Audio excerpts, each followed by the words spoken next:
Star Wars, The Acolyte, Kathleen Kennedy, they've been chasing a female audience like they're one day going to finally capture the zeitgeist.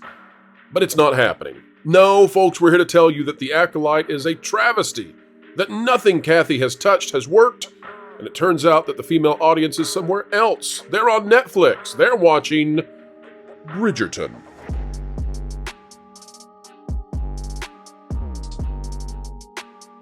Hello folks, welcome back to the Pro Channel where we explain entertainment, keep you ahead of the culture curve. We do it at a lightning pace that even Hollywood cannot possibly comprehend. Happy to have everybody out there, folks, an attitude of gratitude.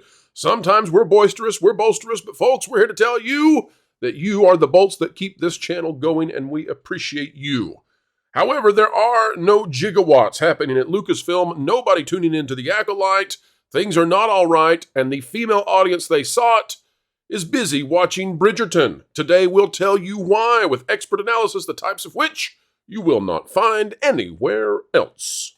Tom, take a look at this over at Forbes. Paul Tassi, who has become the new Scotty Mendelson, has a new theory because apparently he thinks people are actually interested in this show. Leslie Headland, the showrunner, is abandoning ship, but he's still carrying the good torch, Disney, and he says that the big baddie with the Dino Power Ranger mask, that he's actually a Knight of Ren, which, considering how much no one cares about the Knights of Ren or the sequel trilogy, is really saying something. What's even more fun about this, though, is that after Tassi put this article out on Forbes, a major news outlet, the guy who plays this Darth, what would we call him? What should we call this new Darth, since he's a Sith? Like Flathead Predator. Darth Martell. Everybody's been calling him Smilo Ren. Okay, Darth Smilo Ren. Darth Smilo Ren, the actor who plays him, has come out and said, oh, he's a Sith, totally Sith. Yeah, he's a Sith. Which means that all of this nonsense about, he could be a Knight of Ren. No, definitely not. That's bull Sith. Bull Sith. Totally bull Sith. Stinks like bull Sith. Looks like bull Sith. This week's episode of The Acolyte was stunning. Not brave. From its lightsaber choreography to its shocking deaths.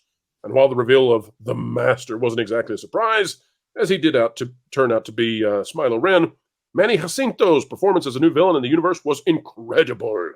Now, fans are speculating that what The Acolyte maybe is a Knights of Ren origin story, rather than some tale about a Sith specifically. Unfortunately, yes, he called him Sith, without saying he is one, in contrast to the Knights of Ren, where a dark side order that blah, blah, blah, blah, blah. What's interesting about all of this is that we still have Paul Tassi out here trying to make content out of this on Forbes. But as we said, folks, as we just said, this show has no audience. The people who are promoting this, it's already gone. It's already over. It is not beating a cartoon Jurassic Park show on Netflix for preschoolers. I don't know what presumed innocence is in terms of the show. I know what it is in terms of the theory of legal analysis. But I've never heard of it on Apple TV. I cover this stuff. It's beating The Acolyte. That's what's going on here. Make it make sense, folks. Make it make sense. You can't anymore. Disney has taken a male mostly property like designated to boys, and they've tried to warp it into a girl brand when girls already loved it for what it was, and they have slowly deteriorated into nothing more than a Pop-Tart without frosting. No one wants a Pop-Tart without frosting. And then they're taking out the filling and they're refilling it with ideologies and platforming rather than looking at the audience as a whole and trying to make everyone entertained. They're trying to make a 2% that doesn't give a crap about it. All I know is I'm looking at this here. And besides that, John Trent is very handsome. Yes, go ahead. Yeah, besides that, obviously. The Acolyte coming in at 7th place. Okay, that's this is a subcategory, Tom. This is literally, isn't the top 10. This is the top 10 of but just look at everything after show. Number 1 here. Look at Bridgerton. Now, I've never watched Bridgerton, but this is what I know about Bridgerton, because I'm on a show called Toxic Femininity. And the girls used to talk about Bridgerton toxic femininity with all the time. They loved that. They kept talking about the spoon licking and the sexy man and all this business. So my point, I think, is I don't know much about that show, but I would just assume. So you might be able to answer this for me, Erika. Is this a bunch of, just from that, it answers my question.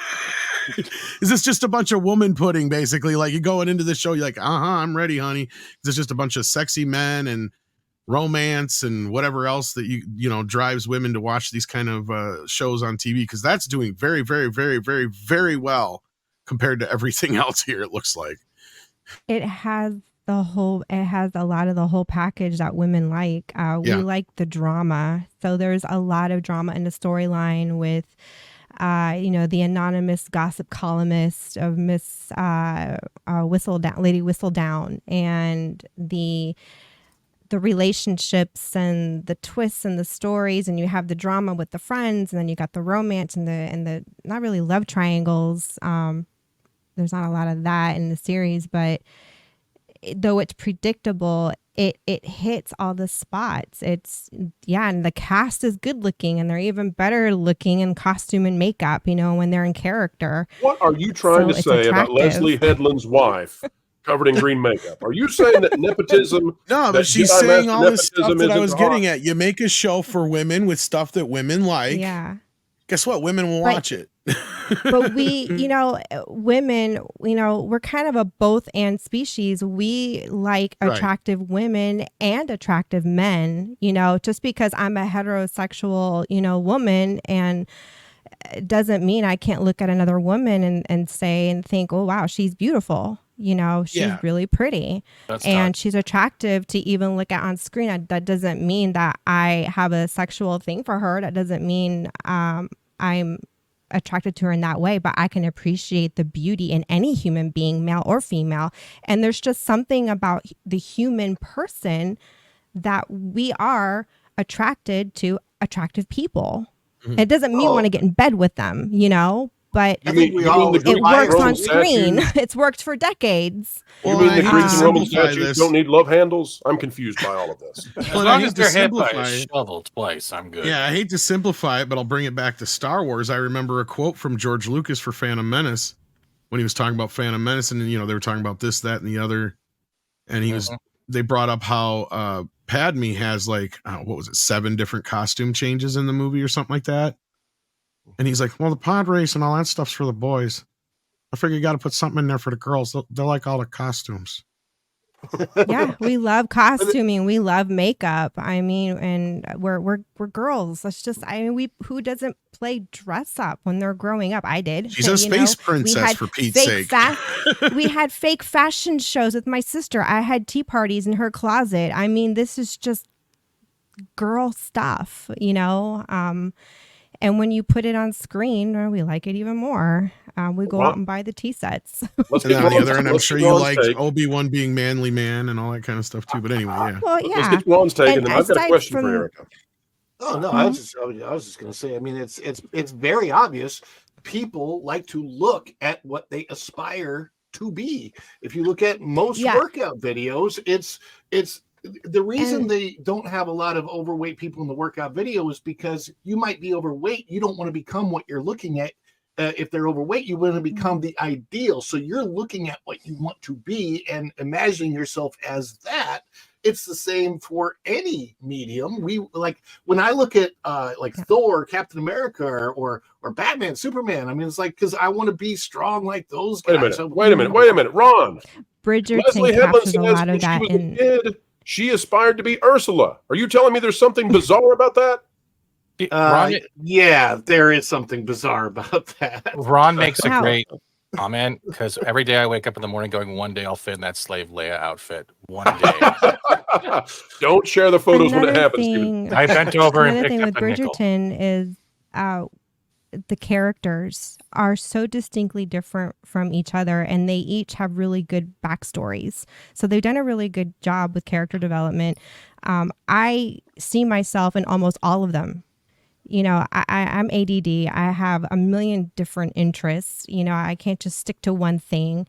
And I like to write. So when I see the storyline play out with Lady Whistledown and her writing, it kind of is like, oh, yeah, maybe I should start a blog. I don't know. Then I see the other sisters that are more feminine and they are into the whole, wanting to get married. That's another thing I like about the show is it doesn't really attack men. It doesn't attack marriage, which I'm really kind of surprised by. And it just embraces almost everything, which I'm really shocked despite that there is a little bit of, the modern stuff that's in there, but it's not preachy. It's not being thrown at you like it's pandering to you. It's just very well written. Now, I will say some things are leaking that's coming up in the 4th season, and it looks like they're going to start pushing the envelope with the especially the LGBT stuff, and it's starting to kick up at least in some of my circle of friends. They're going to start boycotting the show. First of all, about this Bridgerton, and pardon me if I sound funny, I've been eating ice cream and my lips are frozen. There are worse things in life, I'll tell you. That's true, but I think if you compare the audience or lack of it for our favorite Acolyte, it would be like if tomorrow at the grand opening of that mud hole at Disney World, if the line mud hole adventure, but if the first line of quote unquote real people is entirely people with those $400 goodie bags. They're back again. They're back again. In other words, the only people watching this are the people like us who want to laugh, and the people who are so curious after seeing us and saying it couldn't be that bad, could it? And after one episode, they say, "Yep, they kind of had it pegged. I can get all the fun I can get out of these people tearing it up more than actually watching the damn thing." But as far as Bridgerton and beautiful women and beautiful men and everything that Erika said, when they came in and said, we're going to make the force female, they didn't say we're going to make the force a tiny percentage of females who happen to be of a certain sexual orientation. And guess what? Yeah. All of the quote unquote, and I don't mean this to say superior, inferior, but normal as we have understood it, women are watching Bridgerton. They're not left over to watch this thing. In other words, if you're really going to get everybody, you've got to get everybody who's now watching something else and liking it. And I don't think that's going to happen with this show. I just don't. And what you said about women and men, there was a line when James Bond became a big deal. They said, men want to be him, women want to be with him. Yeah. So that's why a heterosexual scheme is probably going to draw more viewers than one that says, no, we don't want all women, we just want our women, and the rest of you join us or go away. That is not a formula for success. Never has been, never will be. And folks, we have come to the end yet again. Another video of excellence in the can, and it is a joy as ever to do them for you. Thank you for making it possible each and every day. Folks, you can also send this out all across the shiny waves of YouTube just by clicking the like button. Share, subscribe, click it, stick it to the algorithms. It's the notification bell. Drop a comment right on down below. Let us know your thoughts. And folks, thank you so much for your continued support of Vacation Radio. All new, brand new, original songs you'll find nowhere else. It's at Vacation Radio right here on YouTube. Folks, wherever you are and whatever you're doing, keep learning, keep growing, and keep having fun.